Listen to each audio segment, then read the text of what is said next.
ನಮಸ್ಕಾರ ಸ್ನೇಹಿತರೆ, ಇವತ್ತಿನ ವಿಡಿಯೋಲಿ ನಾನು Captain America Brave New World ಮೂವಿಯನ್ನ ಎಕ್ಸ್ಪ್ಲೈನ್ ಮಾಡ್ತೀನಿ. ಈ ಮೂವಿ ಹೆಸರಿಗೆ ಅಷ್ಟೇ ಕ್ಯಾಪ್ಟನ್ ಅಮೆರಿಕಾ ಸೀರೀಸ್ಗೆ ಸೇರುತ್ತೆ ಸ್ನೇಹಿತರೆ.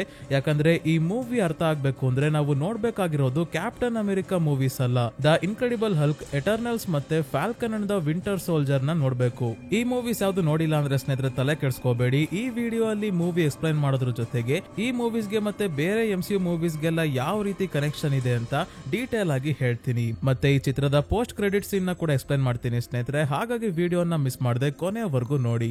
ಅದಕ್ಕಿಂತ ಮುಂಚೆ ಚಾನಲ್ಗೆ ನೀವಿನ್ನು ಸಬ್ಸ್ಕ್ರೈಬ್ ಆಗಿಲ್ಲ ಅಂದ್ರೆ ದಯವಿಟ್ಟು ಸಬ್ಸ್ಕ್ರೈಬ್ ಆಗಿ, ಪಕ್ಕದಲ್ಲೇ ಇರೋ ನೋಟಿಫಿಕೇಶನ್ ಬೆಲ್ ಐಕನ್ ಕೂಡ ಆನ್ ಮಾಡಿ.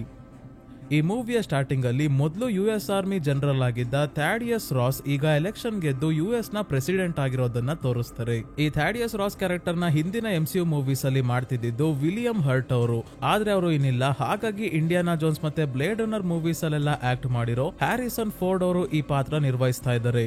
ರಾಸ್ ತಾವು ಪ್ರೆಸಿಡೆಂಟ್ ಆದ್ರೂ ತಮ್ಮ ಮಗಳು ಬೆಟ್ಟಿ ಫೋನ್ ಮಾಡಿಲ್ವಲ್ಲ ಅಂತ ಬೇಜಾರಲ್ಲಿ ಇದ್ದಾರೆ. ಆದ್ರೂ ಜನರ ಮುಂದೆ ಬಂದು ನಮಗಿರೋ ತಲೆನೋವು ಒಂದಲ್ಲ ಎರಡಲ್ಲ ಕಣ್ರಿ, ಇದ್ದಕ್ಕಿದ್ದಂಗೆ ಅರ್ಧಕ್ಕರ್ಧ ಮಾನವ ಕುಲನೇ ಕಾಣೆ ಆಗೋಗಿತ್ತು. ಈಗ ನೋಡಿದ್ರೆ ಸೆಲೆಸ್ಟಿಯಲ್ ಭೂಮಿಯಿಂದ ಉದ್ಭವ ಆಗೋಗಿದೆ. ಈ ಎಲ್ಲಾ ಸಮಸ್ಯೆಗೆ ಪರಿಹಾರ ಸಿಗ್ಬೇಕು ಅಂದ್ರೆ ನಾವೆಲ್ಲ ಒಟ್ಟಿಗೆ ಹೋರಾಡ್ಬೇಕು ಅಂತ ರಾಸ್ ಜನರಿಗೆ ಹೇಳ್ತಾ ಇರೋದನ್ನ ಹೊಸ ಕ್ಯಾಪ್ಟನ್ ಅಮೆರಿಕಾ ಆಗಿರೋ ಸ್ಯಾಮ್ ವಿಲ್ಸನ್ ಟಿವಿಯಲ್ಲಿ ನೋಡ್ತಾ ಇದ್ದಾನೆ. ಎಂಡ್ ಗೇಮ್ ನ ಕೊನೆಯಲ್ಲಿ ವಯಸ್ಸಾಗಿರೋ ಸ್ಟೀವ್ ರಾಜರ್ಸ್ ತನ್ನ ಶೀಲ್ಡ್ ನ ಸ್ಯಾಮ್ಗೆ ಕೊಟ್ಟು ತನ್ನ ಹೆಗಲ ಮೇಲಿರೋ ಜವಾಬ್ದಾರಿಯನ್ನ ಸ್ಯಾಮ್ ಮೇಲೆ ಹಾಕಿ ಹೋಗಿರ್ತಾನೆ. ಆದ್ರೆ ಸ್ಯಾಮ್ಗೆ ತಾನು ಕ್ಯಾಪ್ಟನ್ ಅಮೆರಿಕಾ ಆಗೋದಕ್ಕೆ ಇನ್ನೂ ಯೋಗ್ಯನಲ್ಲ ಅಂತ ಅನ್ಸಿದಾಗ ಕ್ಯಾಪ್ಟನ್ ಅಮೆರಿಕಾ ಶೀಲ್ಡ್ ನ ಗವರ್ಮೆಂಟ್ ಅವರು ಜಾನ್ ವಾಕರ್ ಅನ್ನೋನ್ನ ಹಿಡ್ಕೊಂಡು ಬಂದು ಅವನ ಕೈಗೆ ಕೊಡ್ತಾರೆ. ಅವನು ಎಲ್ಲರ ಮುಂದೆನೆ ಶೀಲ್ಡ್ ನ ಉಪಯೋಗಿಸ್ಕೊಂಡು ನೀಕೋ ಅನ್ನೋನ್ನ ಸಾಯಿಸ್ಬಿಡ್ತಾನೆ. ಇದರಿಂದ ಸ್ಯಾಮ್ ಕ್ಯಾಪ್ಟನ್ ಅಮೆರಿಕಾ ಶೀಲ್ಡ್ ನ ವಾಪಸ್ ಪಡ್ಕೊಂಡು ಹೊಸ ಕ್ಯಾಪ್ಟನ್ ಅಮೆರಿಕಾ ಆಗಿದ್ದಾನೆ. ಇನ್ನ ಪ್ರೆಸಿಡೆಂಟ್ ಥ್ಯಾಡಿಯಸ್ ರಾಸ್ ತಮ್ಮ ಸ್ಪೀಚ್ ಅಲ್ಲಿ ಎರಡು ಇಂಪಾರ್ಟೆಂಟ್ ಘಟನೆಯ ಬಗ್ಗೆ ಹೇಳ್ತಾರೆ. ಒಂದು ಇನ್ಫಿನಿಟಿ ವಾರ್ ಮತ್ತೆ ಎಂಡ್ ಗೇಮ್ ಅಲ್ಲಿ ನಡೆದಿದ್ದ ಘಟನೆ, ಅದೇ ಥ್ಯಾನೋಸ್ ಸ್ನ್ಯಾಪ್ ಮಾಡಿದ್ದು. ಮತ್ತೊಂದು ಎಟರ್ನಲ್ಸ್ ಮೂವಿಯಲ್ಲಿ ನಡೆದಿದ್ದ ಘಟನೆ. ಸೆಲೆಸ್ಟಿಯಲ್ ಗಳು ತುಂಬಾನೇ ಶಕ್ತಿಶಾಲಿ ಜೀವಿಗಳು, ಸೇಮ್ ದೇವತೆಗಳ ತರ ಯೂನಿವರ್ಸ್ ನ ಸೃಷ್ಟಿ ಮಾಡೋ ನಾಶ ಮಾಡೋ ಶಕ್ತಿಗಳೆಲ್ಲ ಇವ್ರಿಗೆ ಇರುತ್ತೆ. ಸೆಲೆಸ್ಟಿಯಲ್ ಗಳು ಹುಟ್ಟೋಕೆ ತಮ್ಮ ಸೀಡ್ಸ್ ನ ಅಲ್ಲಲ್ಲಿ ಉದುರಿಸ್ಕೊಂಡು ಹೋಗ್ತಾರೆ. ಇದೇ ರೀತಿ ಒಂದು ಬೀಜವನ್ನ ಭೂಮಿ ಒಳಗೆ ಹಾಕಿರ್ತಾರೆ. ಇದು ಮನುಷ್ಯರ ಮತ್ತೆ ಬೇರೆ ಬೇರೆ ಜೀವಿಗಳ ಎನರ್ಜಿಯನ್ನ ಹೀರ್ಕೊಂಡು ದೈತ್ಯ ಸೆಲೆಸ್ಟಿಯಲ್ ಆಗಿ ಬೆಳೆಯೋಕೆ ಶುರು ಮಾಡಿ ಕೊನೆಗೆ ಮೊಟ್ಟೆಯಿಂದ ಕೋಳಿ ಹೊರಗೆ ಬಂದಂಗೆ ಇಡೀ ಭೂಮಿಯನ್ನೇ ನಾಶ ಮಾಡಿಕೊಂಡು ಸೆಲೆಸ್ಟಿಯಲ್ ಹೊರಗೆ ಬರ್ತಾರೆ. ಈಗ ಭೂಮಿಯ ಒಳಗೆ ಬೆಳೀತಾ ಇರೋ ಸೆಲೆಸ್ಟಿಯಲ್ ನ ಹೆಸರು ಟಿಯಾಮಟ್ ಅಂತ. ಟಿಯಾಮಟ್ ಅನ್ಕೊಂಡಿದ್ಕಿಂತ ಬೇಗನೆ ಭೂಮಿಯಿಂದ ಹೊರಗೆ ಬರ್ಬೇಕಾಗಿತ್ತು. ಆದ್ರೆ ಥ್ಯಾನೋಸ್ಗೆ ಥ್ಯಾಂಕ್ಸ್ ಹೇಳ್ಬೇಕು. ಅವನು ಸ್ನ್ಯಾಪ್ ಮಾಡಿ ಅರ್ಧ ಪಾಪ್ಯುಲೇಷನ್ ನ ಭೂಮಿಯಿಂದ ಅಳಿಸಾಕ್ದಾಗ ಟಿಯಾಮಟ್ಗೆ ಎನರ್ಜಿ ಸಿಗೋದು ಕಡಿಮೆ ಆಗಿ ಸ್ಲೋ ಆಗಿ ಬೆಳೆಯೋಕೆ ಶುರು ಮಾಡಿದವನು. ಮತ್ತೆ ಎಂಡ್ ಗೇಮ್ ಅಲ್ಲಿ ಅವೆಂಜರ್ಸ್ ಎಲ್ಲ ಸೇರಿ ಮನುಷ್ಯರು ವಾಪಸ್ ಬರೋ ಹಾಗೆ ಮಾಡಾದ್ಮೇಲೆ ಟಿಯಾಮಟ್ ಬೆಳ್ಕೊಂಡು ಇಂಡಿಯನ್ ಓಷನ್ ಇಂದ ಸ್ಲೋ ಆಗಿ ಹೊರಗೆ ಬರೋಕೆ ಶುರು ಮಾಡಿದಾಗ ಇವನು ಪೂರ್ತಿ ಹೊರಗೆ ಬಂದರೆ ಭೂಮಿನೇ ನಾಶ ಆಗುತ್ತೆ ಅಂತ ಎಟರ್ನಲ್ಸ್ ಗೆ ಗೊತ್ತಾಗಿ ತಮ್ಮ ಶಕ್ತಿಯನ್ನೆಲ್ಲ ಒಟ್ಟುಗೂಡಿಸಿ ಟಿಯಾಮಟ್ ನ ಫ್ರೀಸ್ ಮಾಡಿ ಕಲ್ಲಿನ ಸ್ಟ್ಯಾಚು ತರ ಮಾಡ್ಬಿಡ್ತಾರೆ. ಹುಟ್ಟೋಕೆ ಬಿಡೋದೇ ಇಲ್ಲ. ಇದರಿಂದ ಭೂಮಿ ಉಳಿಯುತ್ತೆ. ಇನ್ನ ರಾಸ್ ಇಂದ ತಮ್ಮ ಮಗಳು ಬೆಟ್ಟಿ ಯಾಕೆ ದೂರ ಆದ್ಲು ಅಂತ ದ ಇನ್ಕ್ರೆಡಿಬಲ್ ಹಲ್ಕ್ ಅಲ್ಲೇ ನೋಡಿದೀವಿ. ಬ್ರೂಸ್ ಬ್ಯಾನರ್ ಹಲ್ಕ್ ಆಗೋದಕ್ಕೆ ರಾಸ್ ಕಾರಣ ಆಗಿದ್ರು. ಕ್ಯಾಪ್ಟನ್ ಅಮೆರಿಕಾ ಹೇಗೆ ಸೂಪರ್ ಸೋಲ್ಜರ್ ಆಗಿದ್ನೋ ಅದೇ ರೀತಿ ಮತ್ತೆ ಎಕ್ಸ್ಪೆರಿಮೆಂಟ್ ಮಾಡೋಕೆ ಹೋಗಿ ಬ್ರೂಸ್ ಬ್ಯಾನರ್ ಹಲ್ಕ್ ಆದ.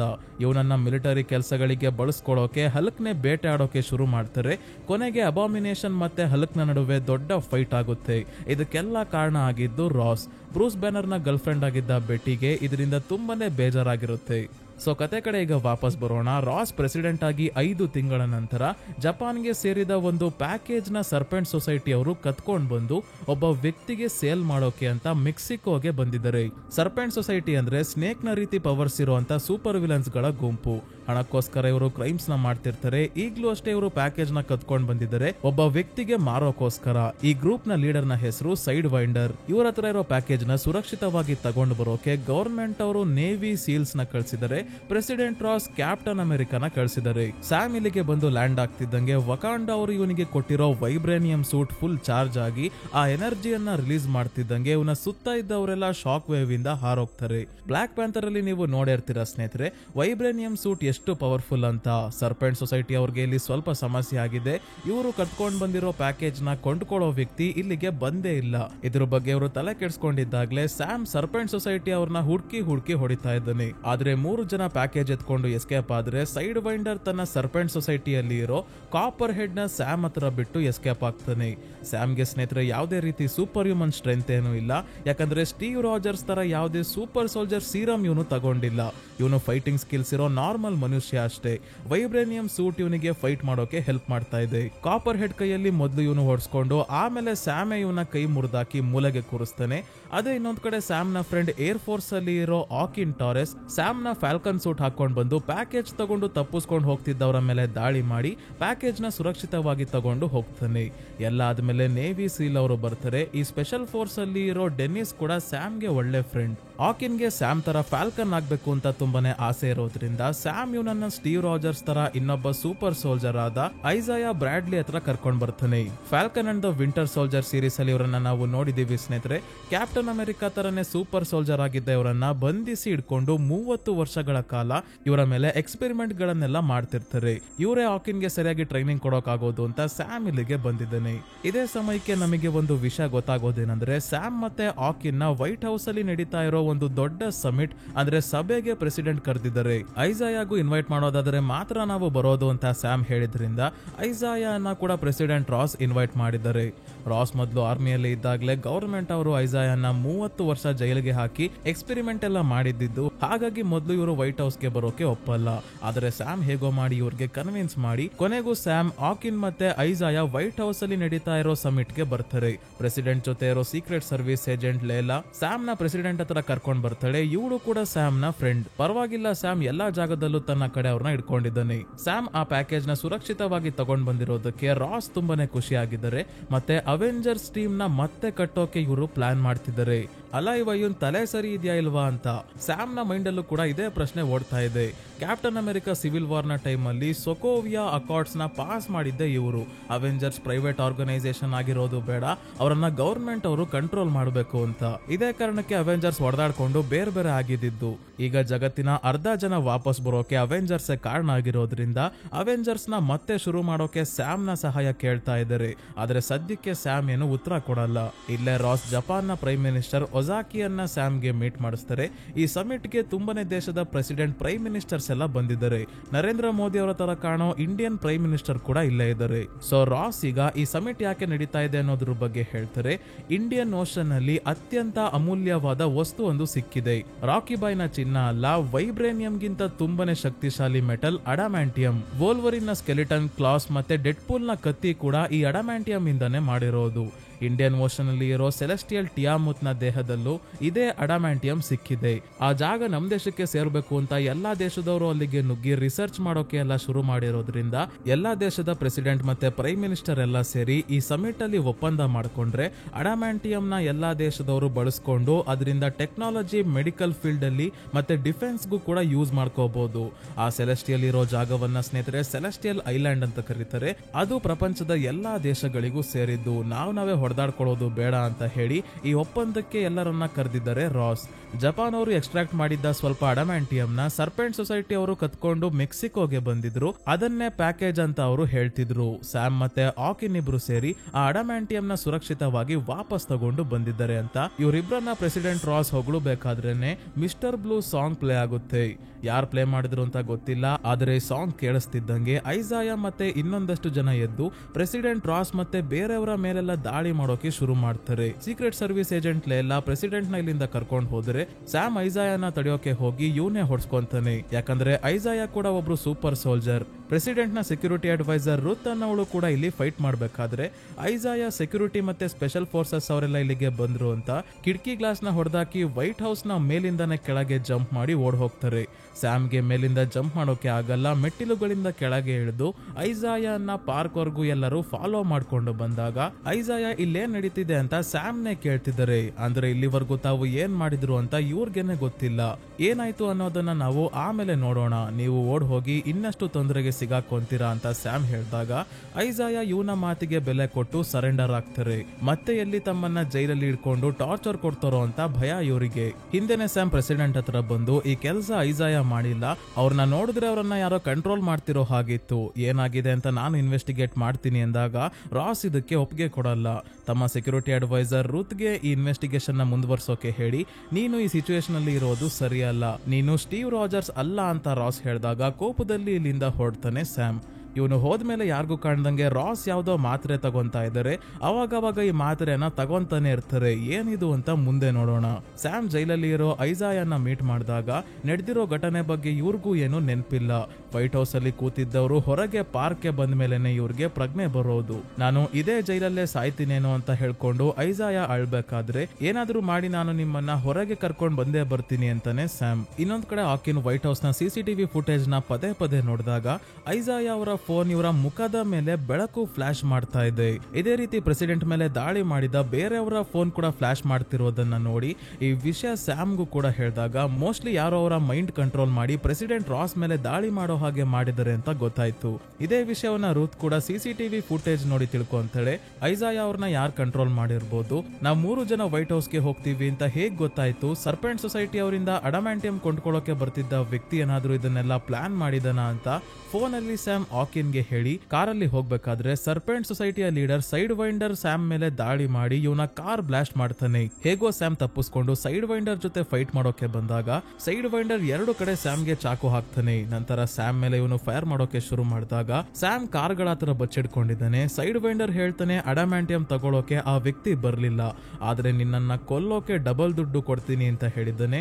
ಆದ್ರೆ ಕ್ಯಾಪ್ಟನ್ ಅಮೆರಿಕನ ಸಾಯಿಸೋ ಅವಕಾಶ ಯಾವಾಗ್ಲೂ ಸಿಗಲ್ಲ, ನಾನು ಫ್ರೀ ಆಗಿ ಕೆಲಸ ಮಾಡ್ತಿದ್ದೆ ಅಂತ ಹೇಳ್ಬೇಕಾದ್ರೆ ಸ್ಯಾಮ್ ತನ್ನ ದೇಹಕ್ಕೆ ಚುಚ್ಕೊಂಡಿದ್ದ ಚಾಕುವನ್ನೇ ಸೈಡ್ ವೈಂಡರ್ ಮೇಲೆ ಬಿಸಾಕಿ ಇವನಿಗೆ ಹೊಡೆದು ಪ್ರಜ್ಞೆ ತಪ್ಪಿಸ್ತಾನೆ. ಚಾಕು ಸಣ್ಣದಲ್ವಾ, ಅದಕ್ಕೆ ಜಾಸ್ತಿ ಗಾಯ ಆಗಿಲ್ಲ. ಇದೇ ಸಮಯಕ್ಕೆ ಸೈಡ್ ವೈಂಡರ್ ನ ಫೋನ್ ರಿಂಗ್ ಆಗ್ತಿದೆ. ಸ್ಯಾಮ್ ಫೋನ್ ನ ರಿಸೀವ್ ಮಾಡಿದಾಗ ನೀನು ಒಳ್ಳೆ ಕೆಲಸ ಮಾಡಿದೆ, ನೆಕ್ಸ್ಟ್ ಏನಾಗುತ್ತೆ ಅನ್ನೋದನ್ನ ನೋಡಿದ್ರೆ ನಿನ್ಗೆ ತುಂಬಾನೇ ಇಷ್ಟ ಆಗುತ್ತೆ ಅಂತ ಹೇಳಿ ಕಾಲ್ ಕಟ್ ಮಾಡ್ತಾನೆ. ಯಾರು ಕಾಲ್ ಅಲ್ಲಿ ಮಾತಾಡಿದ್ದು ಅಂತ ಸ್ಯಾಮ್ಗೆ ಗೊತ್ತೇ ಆಗಲ್ಲ. ಇನ್ನೊಂದ್ ಕಡೆ ವೈಟ್ ಹೌಸ್ ಅಲ್ಲಿ ರಾಸ್ ಫ್ರಾನ್ಸ್ ಮತ್ತೆ ಇಂಡಿಯನ್ ಪ್ರೈಮ್ ಮಿನಿಸ್ಟರ್ ಜೊತೆ ವಿಡಿಯೋ ಕಾಲ್ ಅಲ್ಲಿ ಮಾತಾಡ್ಬೇಕಾದ್ರೆ ಈ ಒಪ್ಪಂದ ಮುರಿದು ಬೀಳೋದು ಬೇಡ, ಎಲ್ಲ ಸರಿ ಮಾಡ್ತೀನಿ ಅಂತ ರಾಸ್ ಹೇಳಿದಾಗ ಇಂಡಿಯನ್ ಪ್ರೈಮ್ ಮಿನಿಸ್ಟರ್ ರಾಸ್ಗೆ ಲಾಸ್ಟ್ ಚಾನ್ಸ್ ಕೊಡ್ತಾರೆ. ಜಪಾನ್ ನ ಪ್ರೈಮ್ ಮಿನಿಸ್ಟರ್ ಒಜಾಕಿ ಕೂಡ ಒಪ್ಪಂದ ಮಾಡ್ಕೊಳ್ಳೋಕೆ ಒಪ್ಕೋಬೇಕು, ಇಲ್ಲ ಅಂದ್ರೆ ನಾವೇನ್ ಮಾಡ್ಬೇಕು ಅದನ್ನ ಮಾಡ್ತೀವಿ ಅಂತ ಹೇಳ್ತಾರೆ. ಈ ಕಡೆ ಸ್ಯಾಮ್ ಸೈಡ್ ವೈಂಡರ್ ನ ಫೋನ್ ಆಕಿನ್ಗೆ ಕೊಟ್ಟು ಲಾಸ್ಟ್ ಕಾಲ್ ಎಲ್ಲಿಂದ ಬಂತು ಟ್ರೇಸ್ ಮಾಡುವಂದಾಗ ಟ್ರೇಸ್ ಆಗೋವರೆಗೂ ಆಕಿನ್ ಪ್ರೆಸಿಡೆಂಟ್ ನ ಸೆಕ್ಯೂರಿಟಿ ಅಡ್ವೈಸರ್ ರುತ್ ನ ಬಗ್ಗೆ ಸ್ಯಾಮ್ಗೆ ಹೇಳ್ತಾನೆ. ಅವಳು ಕೂಡ ನತಾಶಾ ತರ ಮೊದಲು ಬ್ಲಾಕ್ ವಿಡೋ ಆಗಿದ್ಲು. ಸೈಡ್ ವೈಂಡರ್ ಗೆ ಬಂದಿದ್ದ ಕಾಲ್ ಕ್ಯಾಂಪ್ ಎಕೋ 1 ಅನ್ನೋ ಜಾಗದಿಂದ ಬಂದಿದೆ ಅಂತ ಇವ್ರಿಗೆ ಗೊತ್ತಾಯ್ತು. ಇದು ಮಿಲಿಟರಿ ಅವರ ಜೈಲ್ ಆಗಿದೆ, ಅಲ್ಲಿ ತುಂಬಾನೇ ಹೈ ಸೆಕ್ಯೂರಿಟಿ ಇರುತ್ತೆ. ಸ್ಯಾಮ್ ಮತ್ತೆ ಐಸಾಯ ಪ್ರೆಸಿಡೆಂಟ್ ರಾಸ್ ಮೇಲೆ ಫೈರ್ ಮಾಡೋ ಸಿಸಿಟಿವಿ ಫುಟೇಜ್ ನ ಪದೇ ಪದೇ ನೋಡ್ತಾನೆ. ಇವನಿಗೆ ಒಂದು ವಿಷಯ ಅರ್ಥ ಆಗಲ್ಲ, ಐಸಾಯ ಮುಂದೆನೆ ರಾಸ್ ಇದ್ರು ಕೂಡ ಒಂದು ಬುಲೆಟ್ ಕೂಡ ಅವರಿಗೆ ತಾಗ್ಲಿಲ್ಲ. ಐಸಾಯ ಬೇಕು ಅಂತಾನೆ ಬುಲೆಟ್ಸ್ ಮಿಸ್ ಮಾಡ್ದಂಗೆ ಕಾಣ್ತಿದೆ ಅಂತ. ಏನಾದ್ರೂ ಆಗ್ಲಿ ಐಸಾಯನ್ನ ಕಾಪಾಡ್ಲೇಬೇಕು ಅಂತ ಆಕಿನ್ ನ ಕರ್ಕೊಂಡು ಆ ಮಿಲಿಟರಿ ಜೈಲ್ ಇರೋ ಕಡೆ ಹೊಡ್ತಾನೆ. ಸರ್ಪೆಂಟ್ ಸೊಸೈಟಿ ಅವರ ಜೊತೆ ಹೊಡೆದಾಡ್ಬೇಕಾದ್ರೆ ಸ್ಯಾಮ್ ನ ಸೂಟ್ ಹರಿದೋಗಿತ್ತು, ಅದಕ್ಕೆ ಹೊಸ ಸೂಟ್ ನ ತಗೊಂಡು ಇಟ್ಕೊಂಡಿದ್ದಾನೆ. ರುತ್ ಜೈಲಲ್ಲಿ ಇರೋ ಐಸಾಯನ್ನ ಮೀಟ್ ಮಾಡೋಕೆ ಬಂದಾಗ ಇಲ್ಲಿ ಒಂದು ಸೆಲ್ ಅಲ್ಲಿ ರಾಸ್ ಮೇಲೆ ದಾಳಿ ಮಾಡಿದ್ದ ಬೇರೆಯವರು ಕೂಡ ಇದ್ದಾರೆ. ಇವರೆಲ್ಲರನ್ನ ಇವಳ ಮುಂದೆನೆ ಒಬ್ಬ ಆಫೀಸರ್ ಶೂಟ್ ಮಾಡಿ ಸಾಯಿಸಿ ನಂತರ ತನಿಗೆ ತಾನೇ ಶೂಟ್ ಮಾಡ್ಕೊಂಡು ಸಾವನ್ನಪ್ತಾನೆ. ಈ ಆಫೀಸರ್ ನ ವೈರ್ಲೆಸ್ ಅಲ್ಲಿ ಮಿಸ್ಟರ್ ಬ್ಲೂ ಸಾಂಗ್ ಪ್ಲೇ ಆಗ್ತಿದೆ. ಅಂದ್ರೆ ಮಿಸ್ಟರ್ ಬ್ಲೂ ಸಾಂಗ್ ಪ್ಲೇ ಆಗಿ ಫೋನ್ ಅಲ್ಲಿ ಲೈಟ್ ಫ್ಲಾಶ್ ಆದಾಗ್ಲೇ ತಮ್ಮ ಮೇಲೆ ಕಂಟ್ರೋಲ್ ಕಳ್ಕೊಂಡು ಈ ರೀತಿ ಎಲ್ಲ ಮಾಡ್ತಿದ್ದಾರೆ. ಇವರ ಮೈಂಡ್ ನ ಕಂಟ್ರೋಲ್ ಮಾಡ್ತಿರೋದು ಸೈಡ್ ವೈಂಡರ್ ನ ಫೋನ್ ಗೆ ಕಾಲ್ ಮಾಡಿದ್ದ ವ್ಯಕ್ತಿನೇ ಅಂತ ಸ್ಯಾಮ್ ಮತ್ತೆ ಆಕಿನ್ ಅವನನ್ನ ಹುಡ್ಕೊಂಡು ಮಿಲಿಟರಿ ಜೈಲ್ಗೆ ಹೋಗ್ತಾ ಇರೋದು. ಆದ್ರೆ ಮಿಲಿಟರಿ ಜೈಲಲ್ಲಿ ಇದ್ದ ಆ ವ್ಯಕ್ತಿ ಆಲ್ರೆಡಿ ಸೆಕ್ಯೂರಿಟಿ ಆಫೀಸರ್ ನ ಸಾಯಿಸಿ ಇವನ ಫೋನ್ ಇಂದನೇ ಪ್ರೆಸಿಡೆಂಟ್ ರಾಸ್ ಗೆ ಕಾಲ್ ಮಾಡ್ತಾನೆ. ಇದರಿಂದ ರಾಸ್ ಗೆ ಗೊತ್ತಾಯ್ತು ಈ ವ್ಯಕ್ತಿ ಯಾರು ಅಂತ. ಇವನೇ ಸಾಂಗ್ ನ ಪ್ಲೇ ಮಾಡಿ ಬೇರೆಯವರ ಮೈಂಡ್ ಕಂಟ್ರೋಲ್ ಮಾಡ್ತಿರೋದು ಕೂಡ ಗೊತ್ತಾಯ್ತು. ಜೈಲಲ್ಲಿ ಇರೋ ವ್ಯಕ್ತಿ ಹೇಳ್ತಾನೆ, ನಾನು ನಿನಗೆ ತುಂಬಾನೇ ಸಹಾಯ ಮಾಡಿದ್ದೀನಿ, ನನ್ನನ್ನ ಈ ಜಾಗದಿಂದ ಹೊರಗೆ ಬರೋ ಹಾಗೆ ಮಾಡ್ತೀಯ ಅನ್ನೋ ಒಂದೇ ನಂಬಿಕೆಯಿಂದ. ಆದ್ರೆ ನೀನು ನನಗೆ ಮೋಸ ಮಾಡಿದೆ, ಈಗ ನಾನು ನನಗೆ ಅನ್ಸಿದ್ದನ್ನೇ ಮಾಡ್ತೀನಿ. ಎಲ್ಲ ಮಾಡಿ ಆದ್ಮೇಲೆ ನಿನ್ನ ನಿಜವಾದ ಮುಖ ಎಲ್ಲರ ಮುಂದೆ ಬರುತ್ತೆ, ನಿನ್ ಮಗಳು ನಿನ್ನ ಮತ್ತೆ ಹುಡ್ಕೊಂಡ್ ಬಂದು ಕ್ಯಾಕ್ರಿಸಿ ಮುಖಕ್ಕೆ ಉಗ್ದು ಹೋಗ್ತಾಳೆ ಅಂತ ಹೇಳಿ ಫೋನ್ ಇಡ್ತಾನೆ. ತಕ್ಷಣ ರಾಸ್ ರುತ್ಗೆ ಕಾಲ್ ಮಾಡಿ ನೀನ್ ಏನ್ ಕೆಲಸ ಮಾಡ್ತಿದ್ರು ಅದನ್ನ ಬಿಟ್ಟು ಈಗ್ಲೇ ಮಿಲಿಟರಿ ಜೈಲ್ ಹತ್ರ ಹೋಗು ಅಂತ ಹೇಳ್ತಾರೆ. ಇವಳು ಹೋಗುವಷ್ಟರಲ್ಲಿ ಅಲ್ಲಿಗಾಗ್ಲೇ ಸ್ಯಾಮ್ ಮತ್ತೆ ಆಕಿನ್ ಹೋಗಿ ಜೈಲ್ ಒಳಗೆ ಹೇಗ್ ನುಗ್ಗೋದು ಅಂತ ಪ್ಲಾನ್ ಮಾಡ್ತಿದ್ದಾರೆ. ಮೊದಲು ಸ್ಯಾಮ್ ತನ್ನ ರೆಡ್ ವಿಂಗ್ ಡ್ರೋನ್ ಗೆ ಫೆನ್ಸ್ ಕಟ್ ಮಾಡಿ ಕ್ಯಾಮ್ರಾನ ಲೂಪ್ ಮಾಡೋಕೆ ಕಳಿಸ್ತಾನೆ. ಅಂದ್ರೆ ಕ್ಯಾಮ್ರಾದಲ್ಲಿ ಇವರು ಒಳಗೆ ಹೋಗೋದು ಕಾಣಿಸಬಾರ್ದು ಅಂತ. ಡೋರ್ ಹತ್ರ ಓಡಾಡ್ತಿರೋ ಗಾರ್ಡ್ ಸ್ವಲ್ಪ ದೂರ ಹೋಗೋದನ್ನೇ ಕಾಯ್ಕೊಂಡಿದ್ದು ಗಾರ್ಡ್ ಹೋಗ್ತಿದ್ದಂಗೆ ಇಬ್ಬರು ಡೋರ್ ಹತ್ರ ಬರ್ತಾರೆ. ಆಕಿನ್ ಡೋರ್ ನ ಓಪನ್ ಮಾಡಿ ಆದ್ಮೇಲೆ ಜೈಲ್ ನ ಒಳಗೆ ಬಂದ್ರೆ ಇದು ಜೈಲ್ ಅಲ್ಲ, ಸೈನ್ಸ್ ಲ್ಯಾಬ್ ನ ರೀತಿ ಕಾಣ್ತಾ ಇದೆ. ಗೋಡೆ ಮೇಲಿರೋ ಒಂದು ಸರ್ಟಿಫಿಕೇಟ್ ನ ನೋಡಿದಾಗ ಗೊತ್ತಾಯ್ತು ಇಲ್ಲಿರೋ ವ್ಯಕ್ತಿ ಬೇರೆ ಯಾರು ಅಲ್ಲ, ಸ್ಯಾಮ್ಯುಯಲ್ ಸ್ಟರ್ನ್ಸ್. ಇವನನ್ನ ದ ಲೀಡರ್ ಅಂತ ಕೂಡ ಕರೀತಾರೆ. ದ ಇನ್ಕ್ರೆಡಿಬಲ್ ಹಲ್ಕ್ ಮೂವಿಯಲ್ಲಿ ಬ್ರೂಸ್ ಬ್ಯಾನರ್ ಇವನ ಸಹಾಯ ಪಡ್ಕೊಂಡು ತಾನು ಹಲ್ಕ್ ಆಗಿ ಬದಲಾಗೋದನ್ನ ತಡೆಯೋಕೆ ನೋಡಿರ್ತಾನೆ. ಆದ್ರೆ ಅದಾಗೋ ಅಷ್ಟರಲ್ಲಿ ಅಬಾಮಿನೇಷನ್ ಮತ್ತೆ ಹಲ್ಕ್ ನ ನಡುವೆ ಫೈಟ್ ಶುರು ಆಗುತ್ತೆ. ಅಬಾಮಿನೇಷನ್ ಸ್ಯಾಮ್ಯುಯಲ್ ಮೇಲೆ ದಾಳಿ ಮಾಡಿದಾಗ ಬ್ರೂಸ್ ಬ್ಯಾನರ್ ನ ಗಾಮಾ ರೇಡಿಯೇಷನ್ ಇರೋ ರಕ್ತ ಸ್ಯಾಮ್ಯುಯಲ್ ನ ಹಣೆಯಲ್ಲಿ ಗಾಯ ಆಗಿರೋ ಜಾಗದ ಮೇಲೆ ಬೀಳುತ್ತೆ. ಇದರಿಂದ ಇವನ ತಲೆ ಊದ್ಕೊಳ್ಳೋಕೆ ಶುರು ಆಗುತ್ತೆ. ಮತ್ತೆ ಇವನು ಇದರಿಂದ ತುಂಬಾನೇ ಬುದ್ಧಿವಂತ, ತುಂಬಾನೇ ಇಂಟೆಲಿಜೆಂಟ್ ಆಗೋದ್ರ ಜೊತೆಗೆ ಪ್ರಾಬ್ಲಮ್ಸ್ ಗಳನ್ನ ಈಸಿಯಾಗಿ ಸಾಲ್ವ್ ಮಾಡುವಂತ ಸೂಪರ್ ಹ್ಯೂಮನ್ ಪವರ್ಸ್ ಎಲ್ಲ ಬಂದಿದೆ. ತನ್ನ ಈ ಬುದ್ಧಿವಂತ ತಲೆಯನ್ನ ಉಪಯೋಗಿಸ್ಕೊಂಡು ಬೇರೆಯವರ ಮೈಂಡ್ ನ ಕಂಟ್ರೋಲ್ ಮಾಡೋ ಟೆಕ್ನಾಲಜಿಯನ್ನ ಕಂಡಿಡ್ಕೊಂಡಿದ್ದಾನೆ. ಸೊ ಈಗ ಸ್ಯಾಮ್ಗೆ ಈ ಲ್ಯಾಬ್ ಅಲ್ಲಿ ಪ್ರೆಸಿಡೆಂಟ್ ರಾಸ್ ನ ಒಂದು ಫೈಲ್ ಕೂಡ ಸಿಗುತ್ತೆ. ಈ ಫೈಲ್ ನ ನೋಡಿದಾಗ ರಾಸ್ಗೆ ಏನೋ ಆರೋಗ್ಯದಲ್ಲಿ ಸಮಸ್ಯೆ ಆಗಿದೆ, ಅದಕ್ಕೆ ಅವರಿಗೆ ದಿನಕ್ಕೆ 3 ಮಾತ್ರೆ ತಗೊಳ್ಳೋದಕ್ಕೆ ಸ್ಯಾಮ್ಯುಯಲ್ ಹೇಳಿರ್ತಾನೆ ಅಂತ ಗೊತ್ತಾಯ್ತು. ಈ ಸಮಸ್ಯೆ ಏನು ಅಂತ ಸ್ವಲ್ಪ ಹೊತ್ತಲ್ಲೇ ಗೊತ್ತಾಗುತ್ತೆ ಸ್ನೇಹಿತರೆ. ಸ್ಯಾಮ್ ಮಾತ್ರೆಯನ್ನ ಚೆಕ್ ಮಾಡಿಸೋದಕ್ಕೆ ಇಲ್ಲಿರೋ ಮಾತ್ರೆಗಳನ್ನ ತನ್ನ ಬಳಿ ಇಟ್ಕೊಂತಾನೆ. ಆಕಿನ್ ಸ್ಯಾಮ್ಯುಯಲ್ ನ ಕಂಪ್ಯೂಟರ್ ಚೆಕ್ ಮಾಡಿದಾಗ ಗೊತ್ತಾಯ್ತು ಸ್ಯಾಮ್ಯುಯಲ್ ತುಂಬಾನೇ ಜನರ ಬಯೋಲಾಜಿಕಲ್ ಡಾಟಾ ಅನ್ನ ತನ್ನ ಬಳಿ ಇಟ್ಕೊಂಡಿದ್ದಾನೆ. ಲೈಟ್ ನ ಫ್ಲಾಶ್ ಮಾಡಿ ಜನರ ಸಬ್ ಕಾನ್ಶಿಯಸ್ ಮೈಂಡ್ ಗೆ ಕಮಾಂಡ್ಸ್ ನ ತುಂಬತಾನೆ. ತಾನು ಏನ್ ಹೇಳ್ತಾನೋ ಅದನ್ನೇ ಮಾಡೋ ಹಾಗೆ. ಯಾವಾಗ ಸ್ಯಾಮ್ಯುಯಲ್ ಹೇಳ್ದಂಗೆ ಮಾಡ್ತಾರೆ ಅಂದ್ರೆ ಮಿಸ್ಟರ್ ಬ್ಲೂ ಸಾಂಗ್ ಪ್ಲೇ ಆದಾಗ. ದ ಇನ್ಕ್ರೆಡಿಬಲ್ ಹಲ್ಕ್ ಮೂವಿಯಲ್ಲಿ ಸ್ಯಾಮ್ಯುಯಲ್ ಬ್ರೂಸ್ ಬ್ಯಾನರ್ ಜೊತೆ ಆನ್ಲೈನ್ ಅಲ್ಲಿ ಮಾತಾಡಬೇಕಾದ್ರೆ ಮಿಸ್ಟರ್ ಬ್ಲೂ ಅನ್ನೋ ಹೆಸರನ್ನೇ ಉಪಯೋಗಿಸ್ತಿರ್ತಾನೆ. ಈಗ ಸ್ಯಾಮ್ಯುಯಲ್ ಇಲ್ಲಿಗೆ ಬಂದಾಗ ಇವನ ಭಯಾನಕ ರೂಪವನ್ನ ನಾವು ನೋಡ್ತೀವಿ. ಬ್ರೂಸ್ ಬ್ಯಾನರ್ ನ ರಕ್ತದಿಂದ ಇವನ ಕಣ್ಣು, ದೇಹ ಎಲ್ಲ ಗ್ರೀನ್ ಕಲರ್ ಆಗಿದೆ. ತಲೆ ನೀವು ನೋಡ್ತಾ ಇದ್ದೀರಾ ಯಾವ ರೀತಿ ಆಗಿದೆ ಅಂತ. ಇವನು ತುಂಬಾನೇ ಬುದ್ಧಿವಂತ ಆಗಿದ್ದಾನೆ ಅನ್ನೋದನ್ನ ತಿಳ್ಕೊಂಡ ರಾಸ್ ತಾವು ಪ್ರೆಸಿಡೆಂಟ್ ಆಗೋವರೆಗೂ ಇವನನ್ನ ಇದೇ ಜಾಗದಲ್ಲಿ ಬಂಧಿಸಿ ಇಡ್ಕೊಂಡು ತಮಗೆ ಏನ್ ಸಮಸ್ಯೆ ಬಂದ್ರು ಅದಕ್ಕೆ ಸೊಲ್ಯೂಷನ್ ಪಡ್ಕೊಳ್ಳೋಕೆ ಸ್ಯಾಮ್ಯುಯಲ್ ಹತ್ರನೇ ಬರ್ತಿರ್ತಾರೆ. ಇವನ ಕಾರಣದಿಂದಾನೇ, ಇವನ ಸಲಹೆಯಂತೆ ಮಾಡಿದ್ರಿಂದಾನೇ ರಾಸ್ ಈಗ ಪ್ರೆಸಿಡೆಂಟ್ ಆಗಿರೋದು. ಪ್ರೆಸಿಡೆಂಟ್ ಆದ್ಮೇಲೆ ಇವನನ್ನ ಈ ಜಾಗದಿಂದ ಕಳ್ಸೋದಾಗಿ ಹೇಳಿದ್ದ ರಾಸ್ ಇನ್ನು ಇವನನ್ನ ಇಲ್ಲೇ ಇಟ್ಕೊಂಡಿರೋದ್ರಿಂದ ಇನ್ನೊಬ್ಬ ಸೂಪರ್ ವಿಲನ್ ಹುಡ್ಕೊಳ್ಳೋ ಹಾಗಾಯ್ತು. ರಾಸ್ ನ ಇವನು ಬೇಕಿದ್ರೆ ಐಸಾಯ ಕೈಯಲ್ಲಿ ಸಮಿಟ್ ಅಲ್ಲೇ ಸಾಯಿಸಬಹುದಾಗಿತ್ತು. ರಾಸ್ ನ ಅವನ ಕುರ್ಚಿಯಿಂದ ಇಳಿಸಿ ಮಾನ ಮರ್ಯಾದೆ ಎಲ್ಲ ಕಳೆದು ರೋಡ್ಗೆ ತರಬೇಕು ಅನ್ನೋದು ಇವನ ಆಸೆ. ಅದರ ಪ್ರಯತ್ನದಲ್ಲಿ ಇದನ್ನೇ ಕೂಡ. ಈಗಾಗಲೇ ಸ್ಯಾಮ್ಯುಯಲ್ ಈ ಜೈಲ್ನ ಗಾರ್ಡ್ ಮತ್ತೆ ಸೋಲ್ಜರ್ಸ್ ನೆಲ್ಲ ಕಂಟ್ರೋಲ್ ಮಾಡೋಕೆ ಶುರು ಮಾಡಿದ್ದಾನೆ. ಇವನು ಹೇಳಿದ್ದನ್ನೇ ಇವರು ಕೇಳೋದು. ಸ್ಯಾಮ್ಯುಯಲ್ ಜೈಲಿಂದ ತಪ್ಪಿಸ್ಕೊಂಡು ದೂರ ಹೋಗೋವರೆಗೂ ಆಕಿನ್ ಮತ್ತೆ ಸ್ಯಾಮ್ ನ ತಡೆಯೋಕೆ ಸೋಲ್ಜರ್ಸ್ ಗೆ ಹೇಳಿ ಇವನು ಇಲ್ಲಿಂದ ಹೊರಡ್ತಾನೆ. ಸ್ಯಾಮ್ ಮತ್ತೆ ಆಕಿನ್ ತುಂಬಾನೇ ಹೊತ್ತು ಇವರ ಜೊತೆ ಫೈಟ್ ಮಾಡಬೇಕಾದ್ರೆ ರುತ್ ಕೂಡ ಸರಿಯಾದ ಸಮಯಕ್ಕೆ ಅವರಿಗೆ ಸಹಾಯ ಮಾಡೋಕೆ ಬರ್ತಾಳೆ. ಎಲ್ಲರೂ ಸೇರಿ ಸೋಲ್ಜರ್ಸ್ಗೆಲ್ಲ ಹೊಡೆದು ಹೊರಗೆ ಬರೋ ಅಷ್ಟರಲ್ಲಿ ಸ್ಯಾಮ್ಯುಯಲ್ ಆಲ್ರೆಡಿ ತಪ್ಪಿಸ್ಕೊಂಡು ಹೋಗಿದ್ದಾನೆ. ಮತ್ತೆ ಎಲ್ಲ ಆದ್ಮೇಲೆ FBI ಅವರು ಬರ್ತಾರೆ. ಪ್ರೆಸಿಡೆಂಟ್ ಅವರು ನಮಗೆ ಆರ್ಡರ್ ಮಾಡಿದರೆ ಕ್ಯಾಪ್ಟನ್ ಅಮೆರಿಕಾನ ಕರ್ಕೊಂಡ್ ಬನ್ನಿ ಅಂತ, ಅದಕ್ಕೆ ಅರೆಸ್ಟ್ ಮಾಡ್ತಿದ್ದೀವಿ ಅಂತ ಹೇಳ್ತಾರೆ. ರುತ್ ಇವರನ್ನ ಅರೆಸ್ಟ್ ಮಾಡಬೇಡಿ ಅಂತ ಹೇಳೋಕೆ ಪ್ರಯತ್ನ ಪಡಬೇಕಾದ್ರೆ ಇವರ ವೈರ್ಲೆಸ್ ಅಲ್ಲಿ ಮಿಸ್ಟರ್ ಬ್ಲೂ ಸಾಂಗ್ ಪ್ಲೇ ಆಗೋಕೆ ಶುರು ಆಯ್ತು. FBI ಅವರೆಲ್ಲ ಸೇರಿ ರುತ್, ಆಕಿನ್ ಮತ್ತೆ ಸ್ಯಾಮ್ ಮೇಲೆ ಫೈರ್ ಮಾಡೋಕೆ ಶುರು ಮಾಡಿದಾಗ ಹೇಗೋ ಮಾಡಿ ಇವರು ತಮ್ಮ ಕಾರಲ್ಲಿ ಎಸ್ಕೇಪ್ ಆಗ್ತಾರೆ. ಅದೇ ಇನ್ನೊಂದ್ ಕಡೆ ಜಪಾನ್ನ ಪ್ರೈಮ್ ಮಿನಿಸ್ಟರ್ ಒಜಾಕಿನ ಕನ್ವಿನ್ಸ್ ಮಾಡೋಕೆ ರಾಸ್ ಜಪಾನ್ಗೆನೆ ಬಂದಾಗ ಒಜಾಕಿ ಡೈರೆಕ್ಟ್ ಆಗಿ ಹೇಳ್ತಾರೆ, ನಾವು ಒಪ್ಪಂದ ಮಾಡ್ಕೊಳಲ್ಲ, ನಮ್ಮ ಇಂಟೆಲಿಜೆನ್ಸ್ ಟೀಮ್ ಅವರು ಎಲ್ಲ ಇನ್ವೆಸ್ಟಿಗೇಟ್ ಮಾಡಿದರೆ ನೀವೇ ಸರ್ಪೆಂಟ್ ಸೊಸೈಟಿ ಅವರಿಗೆ ಹೇಳಿ ಅಡಮ್ಯಾಂಟಿಯಂ ನ ಕದಿಯೋಕೆ ಹೇಳಿದ್ದು, ನಿಮಗೆ ಫೋರ್ಸ್ ಮಾಡಿ ಬೇರೆಯವರಿಂದ ಕಿತ್ಕೊಳ್ಳೋದಷ್ಟೇ ಗೊತ್ತು ಅಂತ ಹೇಳಿ ಹೋಗ್ತಾರೆ.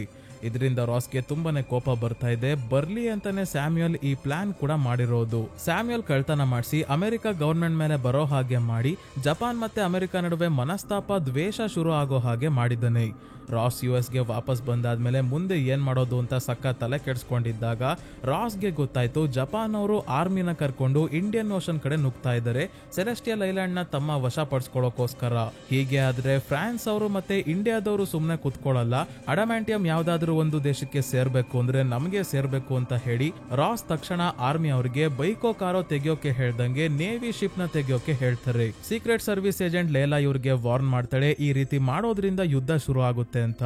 ಆದ್ರೆ ರಾಸ್ ಇದಕ್ಕೆ ನಾನು ಯುದ್ಧದ ಸಮಯದಲ್ಲೇ ಆರ್ಮಿ ಜನರಲ್ ಆಗಿದ್ದೆ, ಈಗ ಯುದ್ಧದ ಸಮಯದಲ್ಲಿ ಪ್ರೆಸಿಡೆಂಟ್ ಆಗಿದ್ದೀನಿ ಅಷ್ಟೇ ಅಂತ ಹೇಳಿ ಇಲ್ಲಿಂದ ಹೊರಡ್ತಾರೆ. ಜಪಾನ್ ಅವರು ಬರೋ ಅಷ್ಟರಲ್ಲಿ ಸೆಲೆಸ್ಟಿಯಲ್ ಐಲ್ಯಾಂಡ್ ಹತ್ರ ಹೋಗ್ಬೇಕು ಅಂತ. ಅದೇ ಇನ್ನೊಂದ್ ಕಡೆ ಸ್ಯಾಮ್, ಆಕಿನ್ ಮತ್ತೆ ರುತ್ ಸ್ಪೆಷಲ್ ಫೋರ್ಸಸ್ ಅವರ ಹತ್ರ ಬಂದಾಗ ಸ್ಯಾಮ್ ತನ್ನ ಫ್ರೆಂಡ್ ಡೆನಿಸ್ಗೆ ಸ್ಯಾಮ್ಯುಯಲ್ ನ ಲ್ಯಾಬ್ ಇಂದ ರಾಸ್ ತಗೊಂತಿರೋ ಮಾತ್ರೆ ಎತ್ಕೊಂಡ್ ಬಂದಿದ್ನಲ್ಲ, ಈ ಮಾತ್ರೆ ಏನಕ್ಕೆ ಉಪಯೋಗ ಆಗುತ್ತೆ ತಿಳ್ಕೊಳ್ಳೋಕೆ ಅಂತ ಟ್ಯಾಬ್ಲೆಟ್ಸ್ ನ ಇವನಿಗೆ ಕೊಟ್ಟು ಇಲ್ಲಿ ಬಂದಿಯಾಗಿರೋ ಸೈಡ್ ವೈಂಡರ್ ಹತ್ರ ಬಂದಾಗ ಇವನಿಂದ ಕೂಡ ಒಂದಷ್ಟು ವಿಷಯ ಗೊತ್ತಾಗುತ್ತೆ. ಸ್ಯಾಮ್ಯುಯಲ್ ರಾಸ್ ನ ಬೀದಿಗೆ ತರೋಕೆ ಈ ಕೆಲಸ ಎಲ್ಲ ಮಾಡ್ತಿರೋದು. ಸ್ಯಾಮ್ಯುಯಲ್ CIA ಅವರ ಅಕೌಂಟ್ ಇಂದ ನಮಗೆ ದುಡ್ಡನ್ನ ಪೇ ಮಾಡಿದ್ದ, ಅದಕ್ಕೆ ಜಪಾನ್ ಅವ್ರಿಗೆ US ಗವರ್ಮೆಂಟ್ ಅವರೇ ಅಡಮ್ಯಾಂಟಿಯಂ ಕಳ್ತನ ಮಾಡೋಕೆ ಹಣ ಕೊಟ್ಟಿರೋದು ಅಂತ ಅನ್ಕೊಂಡು ಇಬ್ಬರ ನಡುವೆ ದ್ವೇಷ ಹುಡ್ಕೊಳ್ಳಿ ಅಂತ. ಇದೇ ಸಮಯಕ್ಕೆ ಡೆನಿಸ್ ಬಂದು ಹೇಳ್ತಾನೆ, ನೀನು ಕೊಟ್ಟಿರೋ ಮಾತ್ರೆ ಏನು ಅಂತ ಕಂಡು ಹಿಡಿಯೋಕೆ ನನ್ನ ಫ್ರೆಂಡ್ಗೆ 1 ದಿನ ಬೇಕಂತೆ. ಮತ್ತೆ ರಾಸ್ ಆಗ್ಲೇ ಸೆಲೆಸ್ಟಿಯಲ್ ಐಲ್ಯಾಂಡ್ ಹತ್ರ ಹೋಗ್ತಾ ಇದ್ದಾರೆ, ಆ ಕಡೆ ಜಪಾನ್ ಆರ್ಮಿ ಅವರು ಕೂಡ ಬರ್ತಿದ್ದಾರೆ ಅಂತ ಹೇಳ್ತಿದ್ದಂಗೆ ದೊಡ್ಡ ಅನಾಹುತನೇ ಆಗೋ ಹಾಗೆ ಕಾಣ್ತಿದೆ ಅಂತ ಹೇಳಿ ತಕ್ಷಣ ಸ್ಯಾಮ್ ಮತ್ತೆ ಆಕಿನ್ ತಮ್ಮ ಸೂಟ್ ಹಾಕೊಂಡು ಸೆಲೆಸ್ಟಿಯಲ್ ಐಲ್ಯಾಂಡ್ ಹತ್ರ ಹೋಗ್ತಿರೋ US ನೇವಿ ಶಿಪ್ ಗೆ ಬರ್ತಾರೆ. ಸ್ಯಾಮ್ಯುಯಲ್ ನ ಪ್ಲಾನ್ ಬಗ್ಗೆ ರಾಸ್ ಗೆ ಹೇಳ್ಬೇಕು ಅಂತ ಹೇಳಿ ರಾಸ್ ಜೊತೆ ಸ್ಯಾಮ್ ಪರ್ಸನಲ್ ಆಗಿ ಮಾತಾಡೋಕೆ ಕರ್ಕೊಂಡ್ ಬಂದು ಸ್ಯಾಮ್ಯುಯಲ್ ಮಾಡ್ತಿರೋ ಪ್ಲಾನ್ ಬಗ್ಗೆ ಎಲ್ಲ ಹೇಳಿ, ನಿಮ್ಮ ಮೆಡಿಕಲ್ ರಿಪೋರ್ಟ್ಸ್ ಕೂಡ ಸ್ಯಾಮ್ಯುಯಲ್ ಹತ್ರ ಇದೆ, ಬ್ಲಡ್ ಟೆಸ್ಟ್ ಸ್ಕ್ಯಾನಿಂಗ್ ಮಾಡಿರೋದೆಲ್ಲ ನಾನು ನೋಡ್ದೆ, ನೀವೇನ್ ಮುಚ್ಚಿಡ್ತಿದ್ದೀರಾ ಹೇಳಿ ಅಂದಾಗ ಕೊನೆಗೂ ಬಾಯ್ ಬಿಡ್ತಾರೆ ರಾಸ್. ಇವ್ರಿಗೆ ಇದ್ದಕ್ಕಿದ್ದಂಗೆ ಹಾರ್ಟ್ ಪ್ರಾಬ್ಲಮ್ ಶುರು ಆಗಿರುತ್ತೆ. ಅದಕ್ಕೆ ಯಾರಿಗೂ ಟ್ರೀಟ್ಮೆಂಟ್ ಕೊಡೋಕೆ ಆಗಿರಲ್ಲ. ಆಗ ಇವರ ಕಾಯಿಲೆಯನ್ನ ಸರಿ ಮಾಡೋಕೆ ಸ್ಯಾಮ್ಯುಯಲ್ ಒಪ್ಕೊಂತಾನೆ. ಇವರು ಹುಷಾರಾಗ್ಬೇಕು ಅಂದ್ರೆ ದಿನಕ್ಕೆ 3 ಮಾತ್ರೆಯನ್ನ ತಗೋಬೇಕು ಅಂತ ಟ್ಯಾಬ್ಲೆಟ್ಸ್ ನ ಕೂಡ ಕೊಟ್ಟಿದ್ದಾನೆ.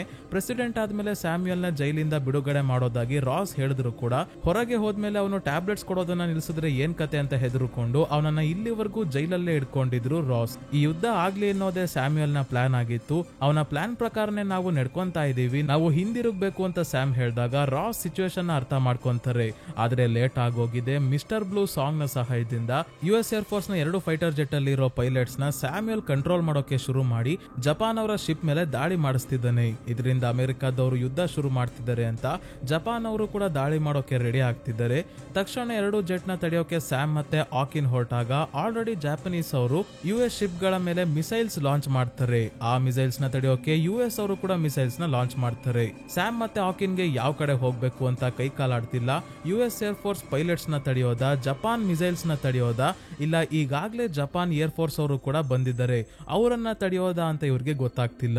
ಆದ್ರೂ ಒಂದೊಂದೇ ಪ್ರಾಬ್ಲಮ್ಸ್ ನ ಸಾಲ್ವ್ ಮಾಡ್ತಾ ಇದ್ದಾರೆ.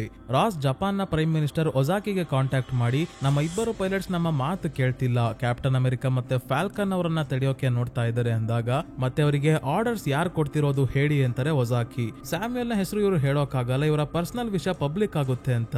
ಇದರಿಂದ ಜಪಾನ್ ದಾಳಿ ಮಾಡೋದು ಮುಂದುವರಿಸ್ತಾರೆ. ಇದೇ ಸಮಯಕ್ಕೆ ಸ್ಯಾಮ್ಯುಯಲ್ ರಾಸ್ ನ ಇಯರ್ ಪೀಸ್ ಅಲ್ಲಿ ಹೇಳ್ತಾನೆ, ನಾನು ಅನ್ಕೊಂಡಿದ್ದು ಆಗ್ತಾ ಇದೆ, ನಿನ್ನ ಕೋಪವನ್ನ ಹೊರಗೆ ಹಾಕು, ನೀನೊಬ್ನೇ ಜಪಾನ್ ನ ಶಿಪ್ ನ ಬೇಕಿದ್ರೆ ನಾಶ ಮಾಡಬಹುದು, ಕ್ಯಾಪ್ಟನ್ ಅಮೆರಿಕಾನ ಕೂಡ ಸಾಯಿಸಬಹುದು ಅಂದಾಗ ರಾಸ್ ಒಳಗಿರೋ ಹಲ್ಕ್ ಸ್ವಲ್ಪ ಶೇಕ್ ಆಗ್ತಾ ಇದ್ದಾನೆ.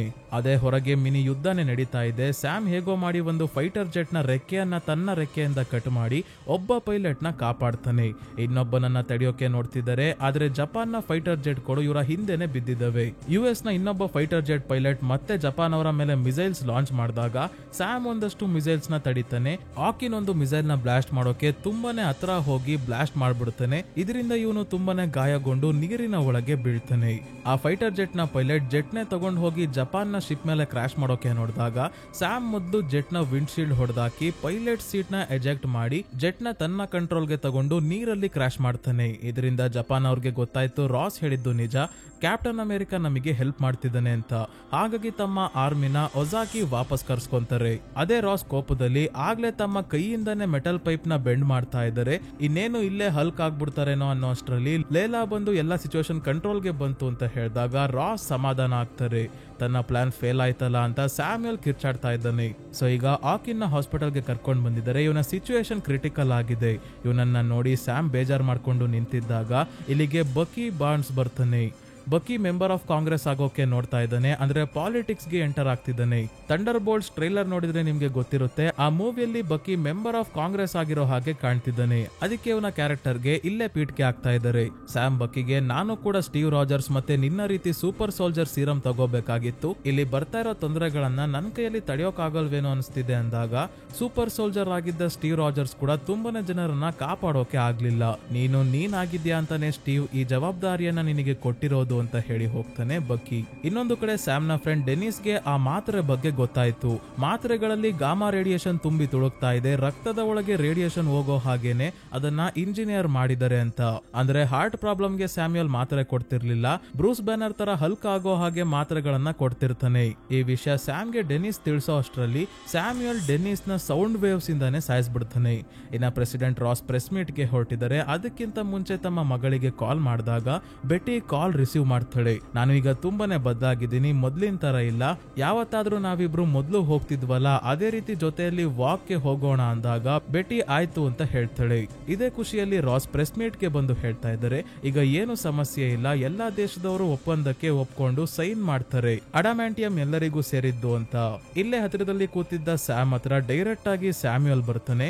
ರಾಸ್ ತನ್ನ ನಿಜವಾದ ಮುಖವನ್ನ ಸೆಲೆಸ್ಟಿಯಲ್ ಐಲ್ಯಾಂಡ್ ಹತ್ರನೇ ತೋರಿಸ್ಬೇಕಾಗಿತ್ತು, ಆದ್ರೆ ನೀನು ಎಲ್ಲ ಹಾಳು ಮಾಡ್ದೆ, ಈಗ ಅವನ ನಿಜವಾದ ಮುಖ ಕೊನೆಗೂ ಹೊರಗೆ ಬರುತ್ತೆ ಅಂದಾಗ ನನಗೆ ಗೊತ್ತು ಆ ಮಾತ್ರೆಯಲ್ಲಿ ಏನೋ ಇದೆ ಅಂತ. ಅದಕ್ಕೆ ನನ್ನ ಫ್ರೆಂಡ್ ಮಾತ್ರೆ ಬಗ್ಗೆ ತಿಳ್ಕೊಂಡು ಇನ್ನೇನ್ ಹೇಳ್ತಾನೆ ಅಂತ ಸ್ಯಾಮ್ ಹೇಳಿದಾಗ, ನಿನ್ ಫ್ರೆಂಡ್ ಇದ್ರೆ ತಾನೇ ಹೇಳಕ್ಕೆ, ನಾನು ಅನ್ಕೊಂಡಿದ್ದು ಇವತ್ತು ನಡೆಯುತ್ತೆ ಅಂತ ಸ್ಯಾಮ್ಯಲ್ ಹೇಳಿ ಇವನೇ ಸರೆಂಡರ್ ಆಗ್ತಾನೆ. ಮೊದ್ಲೇ ಮೀಡಿಯಾ ಅವ್ರಿಗೆ ತಾನು ಸರೆಂಡರ್ ಆಗೋ ವಿಷಯ ಎಲ್ಲ ತಿಳಿಸಿ ರಾಸ್ಗೋಸ್ಕರ ಇವನು ಕೆಲಸ ಮಾಡ್ತಿದ್ದ ವಿಷಯ ಎಲ್ಲ ಹೇಳಿದ್ದಾನೆ. ನ್ಯೂಸ್ ರಿಪೋರ್ಟರ್ಸ್ ಡೈರೆಕ್ಟ್ ಆಗಿ ಈ ವಿಷಯದ ಬಗ್ಗೆ ರಾಸ್ಗೆ ಕೇಳಿದಾಗ ಇದೆಲ್ಲ ಸುಳ್ಳು ಅಂತ ಹೇಳ್ತಾ ಇದ್ದಾರೆ. ಇದಕ್ಕೂ ಸ್ಯಾಮ್ಯಲ್ ವ್ಯವಸ್ಥೆ ಮಾಡಿದ್ದಾನೆ. ಫೋನ್ ಅಲ್ಲಿ ಅವನು ಪ್ರೆಸಿಡೆಂಟ್ ರಾಸ್ ಜೊತೆ ಮಾತಾಡಿರೋ ಕಾಲ್ ರೆಕಾರ್ಡಿಂಗ್ಸ್ ಇಲ್ಲಿ ಪ್ಲೇ ಆಗೋ ಹಾಗೆ ಮಾಡಿದ್ದಾನೆ. ಇದರಿಂದ ರಾಸ್ ಕಡೆ ಅವರು ರಾಸ್ ನ ಮೊದಲು ಇಲ್ಲಿಂದ ಕರ್ಕೊಂಡು ಹೋಗೋಕೆ ನೋಡಿದಾಗ ಫುಲ್ ಫ್ರಸ್ಟ್ರೇಟ್ ಆಗಿ ಕೋಪ ಮಾಡ್ಕೊಂಡಿರೋ ರಾಸ್ ಸ್ಲೋ ಆಗಿ ಹಲ್ಕ್ ಆಗಿ ಬದಲಾಗ್ತಾರೆ. ಅಂದ್ರೆ ರೆಡ್ ಹಲ್ಕ್ ಆಗಿ. ಲೇಲಾ ಮತ್ತೆ ಬೇರೆ ಸೆಕ್ಯೂರಿಟಿ ಆಫೀಸರ್ಸ್ ಎಲ್ಲ ಹಲ್ಕ್ ಮೇಲೆ ಫೈರ್ ಮಾಡ್ತಿದ್ದಾರೆ. ಆದ್ರೆ ಬುಲೆಟ್ಸ್ ಇಂದ ಏನು ಕಿಸಿಯಕ್ಕಾಗಲ್ಲ ಅಂತ ಗೊತ್ತಾಯ್ತು. ಹಿಂದೆನೆ ಸ್ಯಾಮ್ ಕ್ಯಾಪ್ಟನ್ ಅಮೆರಿಕಾ ಸೂಟ್ ಹಾಕೊಂಡು ಶೀಲ್ಡ್ ಕೂಡ ತಗೊಂಡ್ ಬರ್ತಾನೆ ಹಲ್ಕ್ ಕೈಯಲ್ಲಿ ಓಡಿಸ್ಕೊಳ್ಳೋಕೆ. ಹಲ್ಕ್ ಒಂದೇ ಒಂದು ಪಂಚ್ ಕೊಡ್ತಾನೆ ಅಷ್ಟೇ. ಇವನ ವೈಬ್ರೇನಿಯಂ ಸೂಟ್ ಫುಲ್ ಚಾರ್ಜ್ ಆಗೋಗುತ್ತೆ. ಅಂದ್ರೆ ಹಲ್ಕ್ ಅಷ್ಟೊಂದು ಶಕ್ತಿಶಾಲಿ ಆಗಿದ್ದಾನೆ ಅಂತ. ಎಲ್ಲರೂ ಶೂಟ್ ಮಾಡ್ತಿರೋದ್ರಿಂದ ಇನ್ನಷ್ಟು ಕೋಪಗೊಂಡ ಹಲ್ಕ್ ಒಂದ್ಸಲ ಚಪ್ಪಾಳೆ ತಡ್ತಾನೆ ಅಷ್ಟೇ. ಅಕ್ಕಪಕ್ಕ ಇರೋ ಮರಗಳು, ಕ್ಯಾಪ್ಟನ್ ಅಮೆರಿಕಾ ಮತ್ತೆ ಕಾಲ್ ಭಾಗ ವೈಟ್ ಹೌಸ್ ಆರೋಗುತ್ತೆ. ಹಲ್ಕ್ ಸ್ಯಾಮ್ ನ ಎಳ್ಕೊಂಡ್ ಬಂದು ವೈಟ್ ಹೌಸ್ ಮೇಲೆ ಇವನಿಗೆ ಹೊಡಿತಾ ಇದ್ದಾನೆ. ಪೊಲೀಸ್ ಅವ್ರು ಬಂದು ಹಲ್ಕ್ ಮೇಲೆ ದಾಳಿ ಮಾಡ್ಬೇಕಾದ್ರೆ, ನೀವು ಹೋಗ್ರಪ್ಪ, ನಾನ್ ಹೊಡ್ಸ್ಕೊಂತಿಲ್ವಾ ಇಲ್ಲಿ ಹೋಗಿ ಅಂತ ಸ್ಯಾಮ್ ಇವರನ್ನ ಕಳಿಸಿ ತಾನು ಹೊಡ್ಸ್ಕೊಳ್ಳೋದು ಮುಂದುವರಿಸ್ತಾನೆ. ಆರ್ಮಿ ಅವರು ಹೆಲಿಕಾಪ್ಟರ್ ಅಲ್ಲಿ ಬಂದ್ರೆ ಇದನ್ನ ಆಟಿಕೆ ತರ ಕೈಯಲ್ಲಿ ಇಟ್ಕೊಂಡು ಬಿಸಾಕ್ತಿರೋದನ್ನ ಸ್ಯಾಮ್ ನೋಡಿ, ಹೀಗೆ ಆದ್ರೆ ಆಗಲ್ಲ, ಹಲ್ಕ್ ನ ಸಮಾಧಾನ ಮಾಡೋಕೆ ಏನಾದ್ರೂ ಮಾಡ್ಬೇಕು ಅಂತ ಯೋಚನೆ ಮಾಡಿದಾಗ ರಾಸ್ ತನ್ನ ಮಗಳು ಬೆಟಿ ಜೊತೆ ವಾಕ್ ಮಾಡೋಕೆ ಹೋಗ್ತಿದ್ದ ಜಾಗಕ್ಕೆ ಹಲ್ಕ್ ನ ಕರ್ಕೊಂಡು ಹೋಗೋಕೆ ಡಿಸೈಡ್ ಮಾಡ್ತಾನೆ ಸ್ಯಾಮ್ ಹಾರ್ಕೊಂಡು ಹೋಗ್ತಿದ್ರೆ ಹಲ್ಕ್ ಕಿಲೋಮೀಟರ್ ಗಟ್ಲೆ ಜಂಪ್ ಮಾಡ್ಕೊಂಡು ಬರ್ತಾನೆ. ಇಲ್ಲಿಗೆ ಬಂದ್ಮೇಲೆ ಬೆಟಿನ ನೆನ್ಪ್ ಮಾಡ್ಕೊಂಡು ಕೂಡ ಹಲ್ಕ್ ಶಾಂತಗೊಳ್ತಿಲ್ಲ. ಸ್ಯಾಮ್ ತನ್ನ ರೆಡ್ ವಿಂಗ್ ಡ್ರೋನ್ ಗಳ ಸಹಾಯ ಪಡ್ಕೊಂತಾನೆ. ತನ್ನ ರೆಕ್ಕೆಯಿಂದ ಎಲ್ಲ ಹಲ್ಕ್ ಮೇಲೆ ದಾಳಿ ಮಾಡಿದ್ರು ಏನು ಪ್ರಯೋಜನ ಆಗ್ತಿಲ್ಲ. ಹಲ್ಕ್ ಸ್ಯಾಮ್ ನ ಇಟ್ಕೊಂಡು ರೆಕ್ಕೆ ಪುಕ್ಕ ಎಲ್ಲ ಕಿತ್ತಾಕೋಕೆ ಶುರು ಮಾಡಿದಾಗ ಉಳ್ದಿರೋ ಒಂದು ರೆಕ್ಕೆಯಿಂದ ಹಲ್ಕ್ಗೆ ಚುಚ್ಚಿ ಎನರ್ಜಿ ರಿಲೀಸ್ ಮಾಡ್ತಿದ್ದಂಗೆ ಇಲ್ಲಿ ದೊಡ್ಡ ಬಾಂಬ್ ಬ್ಲಾಸ್ಟ್ ಮಾಡ್ದಂಗಾಗುತ್ತೆ. ಹಲ್ಕ್ ನ ಚಪ್ಪಾಳೆಗಿಂತ ಈ ಶಾಕ್ ವೇವ್ ತುಂಬಾನೇ ದೊಡ್ಡದಾಗಿತ್ತು. ಈ ಶಾಕ್ ವೇವ್ ಇಂದ ಸ್ಯಾಮ್ ತುಂಬಾನೇ ಗಾಯಗೊಂಡಿರೋದ್ರಿಂದ ಇವನನ್ನ ಕಾಪಾಡೋಕೆ ಲೇಲಾ ಮತ್ತೆ ರುತ್ ಎಲ್ಲ ಬಂದಿದ್ದಾರೆ. ಇಷ್ಟೆಲ್ಲ ಆದ್ರೂ ಹಲ್ಕ್ ಆರಾಮಾಗಿ ಎದ್ದು ನಿಂತ್ಕೊಂತಾನೆ. ಸ್ಯಾಮ್ ಹಲ್ಕ್ಗೆ ಹೇಳ್ತಾನೆ, ನೀವು ಮೊದಲು ತುಂಬಾನೇ ತಪ್ಪುಗಳನ್ನ ಮಾಡಿದ್ದೀರಾ, ಆದ್ರೆ ಈಗ ನೀವು ಬದಲಾಗಿದ್ದೀರಾ ಅನ್ನೋದನ್ನ ಎಲ್ಲರಿಗೂ ಪ್ರೂವ್ ಮಾಡ್ಬೇಕು. ಬೇರೆ ಅವರಿರ್ಲಿ, ನಿಮ್ಮ ಮಗಳು ಬೆಟ್ಟಿಗೆ ನೀವು ಪ್ರೂವ್ ಮಾಡ್ಬೇಕು ಅಂದಾಗ ಕೊನೆಗೂ ಹಲ್ಕ್ ಶಾಂತಗೊಂಡು ನಾರ್ಮಲ್ ರಾಸ್ ಆಗ್ತಾರೆ. ರಾಸ್ಗೆ ವಯಸ್ಸಾಗಿದೆಯಲ್ಲ, ಟ್ರಾನ್ಸ್ಫಾರ್ಮೇಶನ್ ತಡ್ಕೊಳಕ್ ಆಗಲ್ಲ, ಅದಕ್ಕೆ ಹಾಸ್ಪಿಟಲ್ಗೆ ಕರ್ಕೊಂಡು ಹೋಗ್ತಾರೆ. ಸ್ಯಾಮ್ ಕೂಡ ಹಾಸ್ಪಿಟಲ್ಗೆ ಹೋಗೋಕ್ಕೂ ಮುಂಚೆ ಐಸಾಯನ್ನ ಜೈಲಿಂದ ಬಿಡಿಸ್ಕೊಂಡ್ ಬರ್ತಾನೆ. ಇದೆಲ್ಲ ಆಗಿ ಸ್ವಲ್ಪ ದಿನಗಳಾದ್ಮೇಲೆ ಸ್ಯಾಮ್ ರಾಫ್ಟ್ ಅಲ್ಲಿರೋ ರಾಸ್ ನ ಮೀಟ್ ಮಾಡೋಕೆ ಬರ್ತಾನೆ. ರಾಫ್ಟ್ ಸ್ನೇಹಿತರೆ ನೀರಿನ ಒಳಗಿರೋ ಹೈ ಸೆಕ್ಯೂರಿಟಿ ಜೈಲ್ ಆಗಿದೆ. ಹಿಂದಿನ MCU ಮೂವೀಸ್ ಅಲ್ಲೂ ನಾವು ಇದನ್ನ ನೋಡಿದ್ದೀವಿ. ರಾಸ್ ತಮ್ಮ ಸ್ಥಾನವನ್ನ ಬಿಟ್ಟು ತಾವೇ ಇಲ್ಲಿಗೆ ಬಂದಿದ್ದರೆ ಸ್ಯಾಮ್ ಒಂದು ಗುಡ್ ನ್ಯೂಸ್ ಇವರಿಗೆ ಹೇಳ್ತಾನೆ. ಅಡಾಮ್ಯಾಂಟಿಯಂ ನ ಎಲ್ಲರೂ ಹಂಚ್ಕೊಳ್ಳೋದ್ರ ಬಗ್ಗೆ ಇದ್ದ ಒಪ್ಪಂದಕ್ಕೆ ಎಲ್ಲರೂ ಸೈನ್ ಮಾಡಿದರೆ ಆ ಒಪ್ಪಂದಕ್ಕೆ ಒಜಾಕಿ ರಾಸ್ ಅಕಾರ್ಡ್ಸ್ ಅಂತಾನೆ ಹೆಸರಿಟ್ಟಿದ್ದಾರೆ. ಇನ್ನೊಂದು ಗುಡ್ ನ್ಯೂಸ್ ಏನಂದ್ರೆ ಬೆಟ್ಟಿ ರಾಸ್ ನ ಭೇಟಿ ಆಗೋಕೆ ಬಂದಿದ್ದಾಳೆ. ಅಪ್ಪ ಮಗಳು ಇಬ್ರು ಎಮೋಷನಲ್ ಆಗಿ ಮಾತಾಡ್ತಿದ್ದಾರೆ. ಸ್ಯಾಮ್ ಇವರನ್ನ ಒಂಟಿಯಾಗಿ ಬಿಟ್ಟು ವಾಪಸ್ ಆಕಿನ್ ಹತ್ರ ಬರ್ತಾನೆ. ಆಕಿಂಗು ಕೂಡ ಸ್ಯಾಮ್ ತರ ಆಗ್ಬೇಕು ಅಂತ ಆಸೆ. ಏನೇ ಆದ್ರೂ ಸ್ಯಾಮ್ ಸೋಲ್ ಒಪ್ಕೊಳ್ಳಲ್ಲ, ಹೋರಾಡ್ತಾನೆ ಇರ್ತಾನೆ. ಅದೇ ರೀತಿ ತಾನು ಆಗ್ಬೇಕು ಅಂತ ಅನ್ಕೊಂಡಿದ್ದಾನೆ. ಮತ್ತೆ ಮಾತಲ್ಲಿ ವಕಾಂಡಾದವ್ರಿಗೆ ಹೇಳಿ ನನಗೂ ವೈಬ್ರೇನಿಯಂ ಸೂಟ್ ಕೊಡ್ಸು ಅಂತ ಆಕಿನ್ ಕೇಳ್ತಾನೆ. ಮುಂದೆ ಇವನಿಗೆ ವೈಬ್ರೇನಿಯಂ ಸೂಟ್ ಸಿಕ್ಕಿದ್ರು ಆಶ್ಚರ್ಯ ಇಲ್ಲ. ಎಲ್ಲದಕ್ಕಿಂತ ಇಂಪಾರ್ಟೆಂಟ್ ಏನಂದ್ರೆ ಸ್ಯಾಮ್ ಅವೆಂಜರ್ಸ್ ಟೀಮ್ ನ ಮತ್ತೆ ಕಟ್ಟೋಕೆ ರೆಡಿ ಆಗಿದ್ದಾನೆ. ನಂತರ ಪೋಸ್ಟ್ ಕ್ರೆಡಿಟ್ ಸೀನ್ ಅಲ್ಲಿ ಸ್ಯಾಮ್ ಮತ್ತೆ ರಾಫ್ಟ್ ಗೆ ಬಂದಿದ್ದಾನೆ, ಇಲ್ಲೇ ಇರೋ ಸ್ಯಾಮ್ಯುಯಲ್ ನ ಮೀಟ್ ಮಾಡೋಕೆ. ಈಗ ಸ್ಯಾಮ್ಯುಯಲ್ ಒಂದು ವಿಷಯವನ್ನ ಹೇಳ್ತಾನೆ. ಮೊದ್ಲೇ ಇವನ ಮೈಂಡ್ ತುಂಬಾನೇ ಶಾರ್ಪ್. ಭವಿಷ್ಯದಲ್ಲಿ ನಡೆಯೋ ಘಟನೆ ಬಗ್ಗೆ ಕೂಡ ಒಂದು ಪ್ರಿಡಿಕ್ಷನ್ ನ ಮಾಡಿದ್ದಾನೆ. ಇವನ್ ಹೇಳ್ತಾನೆ, ನಾನು ಮುಂದೆ ನಡೆಯೋ ಘಟನೆಗಳ ಬಗ್ಗೆ ತುಂಬಾನೇ ಸಾಧ್ಯತೆಗಳನ್ನ ನೋಡಿದ್ದೀನಿ. ಈ ಭೂಮಿಯನ್ನ ಕಾಪಾಡೋಕೆ ನೀವು ಮಾತ್ರ ಇರೋದು ಅಂತ ಅನ್ಕೊಂಡಿದ್ದೀರಾ. ಇದೊಂದೇ ಪ್ರಪಂಚ ಅಲ್ಲ ಇರೋದು. ನೋಡೋಣ ನೀವು ಈ ಭೂಮಿಯನ್ನ ಆ ಬೇರೆಯವರಿಂದ ಹೇಗ್ ಕಾಪಾಡ್ತೀರಾ ಅನ್ನೋದನ್ನ ಅಂತ ಹೇಳ್ತಾನೆ. ಅಂದ್ರೆ ಸ್ನೇಹಿತರೆ, ಇವನು ಮುಂದೆ ಬರೋ ಅವೆಂಜರ್ ಸೀಕ್ರೆಟ್ ವಾರ್ ಮೂವಿಯಲ್ಲಿ ನಡೆಯೋ ಘಟನೆಯ ಬಗ್ಗೆ ಹೇಳ್ತಿರೋ ಹಾಗೆ ಕಾಣ್ತಿದೆ. ಅಂದ್ರೆ ಇನ್ಕರ್ಜನ್ ನ ಬಗ್ಗೆ. ಎರಡು ಯೂನಿವರ್ಸ್ ಗಳು ಕೊಲೈಡ್ ಆಗಿ ನಾಶ ಆಗುವಂತ ಸಂದರ್ಭ ಅವೆಂಜರ್ ಸೀಕ್ರೆಟ್ ವಾರ್ಸ್ ಅಲ್ಲಿ ಬರ್ಬೋದು. ಯಾಕಂದ್ರೆ Avenger secret wars comic book ಅಲ್ಲೂ ಕೂಡ ಇದೇ ಸ್ಟೋರಿ ಇದೆ. ಈಗಾಗಲೇ MCU ಅಲ್ಲಿ ಮಲ್ಟಿವರ್ಸ್ ಕಾನ್ಸೆಪ್ಟ್ ತುಂಬಾನೇ ಮೂವೀಸ್ ಅಲ್ಲಿ ನಾವು ನೋಡ್ತಾ ಬಂದಿದ್ದೀವಿ ಸ್ನೇಹಿತರೆ. ಇದೇ ರೀತಿ ಈಗ ನಮ್ಮ ಯೂನಿವರ್ಸ್ ನ ಹೆಸರು ಅರ್ತ್ 616 ಅಂತ. ಮಲ್ಟಿವರ್ಸ್ ಅಲ್ಲಿ ನಮ್ಮ ಯೂನಿವರ್ಸ್ ನ ರೀತಿನೇ ಇರೋ ಇನ್ನೊಂದು ಯೂನಿವರ್ಸ್ ನಮ್ಮ ಯೂನಿವರ್ಸ್ ಜೊತೆ ಕೊಲೈಡ್ ಆಗುವಂತ ಸಂದರ್ಭ ಬರುತ್ತೆ. ಆಗ ಎರಡು ಯೂನಿವರ್ಸ್ ನ ಸೂಪರ್ ಹೀರೋಸ್ ಫೈಟ್ ಮಾಡುವಂತ ಸಂದರ್ಭ ಬರುತ್ತೆ. ಇದೆಲ್ಲ ಘಟನೆಯ ಹಿಂದೆ ಡಾಕ್ಟರ್ ಡೂಮ್ ಕೂಡ ಇರ್ತಾನೆ. ನಿಮ್ಗೆ ಆಲ್ರೆಡಿ ಗೊತ್ತಾಗಿರ್ಬೋದು ಸ್ನೇಹಿತರೆ, ಮುಂದೆ ಬರೋ ಥಂಡರ್ ಬೋಲ್ಟ್ಸ್ ಮೂವಿನೇ MCU ನ ಫೇಸ್ 5 ಅಲ್ಲಿ ಬರೋ ಕೊನೆ ಮೂವಿ ಆಗಿರುತ್ತೆ. ನಂತರ ಫೆಂಟಾಸ್ಟಿಕ್ ಫೋರ್ ನ ಹೊಸ ಮೂವಿಯಿಂದ MCU ನ 6ನೇ ಫೇಸ್ ಶುರು ಆಗುತ್ತೆ. ಮತ್ತೆ ಫೆಂಟಾಸ್ಟಿಕ್ ಫೋರ್ ಮೂವಿಯ ಸ್ಟೋರಿ ಕೂಡ ಬೇರೆ ಯೂನಿವರ್ಸ್ ಅಲ್ಲಿ ನಡೆಯೋದು. ಯಾಕಂದ್ರೆ ಅವನು ಹೇಳ್ತಾನೆ, ಇದೊಂದೇ ಅಲ್ಲ ಭೂಮಿ ಇರೋದು, ಬೇರೆಯವರಿಂದ ಈ ಭೂಮಿಯನ್ನ ಹೇಗ್ ಕಾಪಾಡ್ಕೊಂತೀರಾ ಅನ್ನೋದನ್ನ ನೋಡ್ತೀನಿ ಅಂತ. ಅಂದ್ರೆ ಅವನು ಅವೆಂಜರ್ಸ್ ಸೀಕ್ರೆಟ್ ವಾರ್ಸ್ ಮತ್ತೆ ಅವೆಂಜರ್ಸ್ ಡೂಮ್ಸ್ ಡೇ ಮೂವಿಯಲ್ಲಿ ನಡೆಯೋ ಘಟನೆಯ ಬಗ್ಗೆನೆ ಮಾತಾಡ್ತಿರೋದು ಅಂತ ಕಾಣಿಸುತ್ತೆ. ಸೊ ಸ್ನೇಹಿತರೆ, ಈ ಮೂವಿ ಇಲ್ಲಿಗೆ ಮುಗಿಯುತ್ತೆ. ಈ ಮೂವಿಯ ಸ್ಟೋರಿ ನಿಮ್ಗೆ ಹೇಗೆ ಅನಿಸ್ತು ಅಂತ ಕಮೆಂಟ್ ಮಾಡಿ ತಿಳಿಸಿ ಸ್ನೇಹಿತರೆ. ವಿಡಿಯೋ ಇಷ್ಟ ಆಗಿದ್ರೆ ಲೈಕ್ ಮಾಡಿ, ಚಾನಲ್ಗೆ ಸಬ್ಸ್ಕ್ರೈಬ್ ಆಗೋದನ್ನ ಮರಿಬೇಡಿ. ಇದೇ ರೀತಿಯ ವಿಡಿಯೋವಿನೊಂದಿಗೆ ಮತ್ತೆ ನಿಮ್ಮನ್ನ ಭೇಟಿ ಆಗ್ತೀನಿ.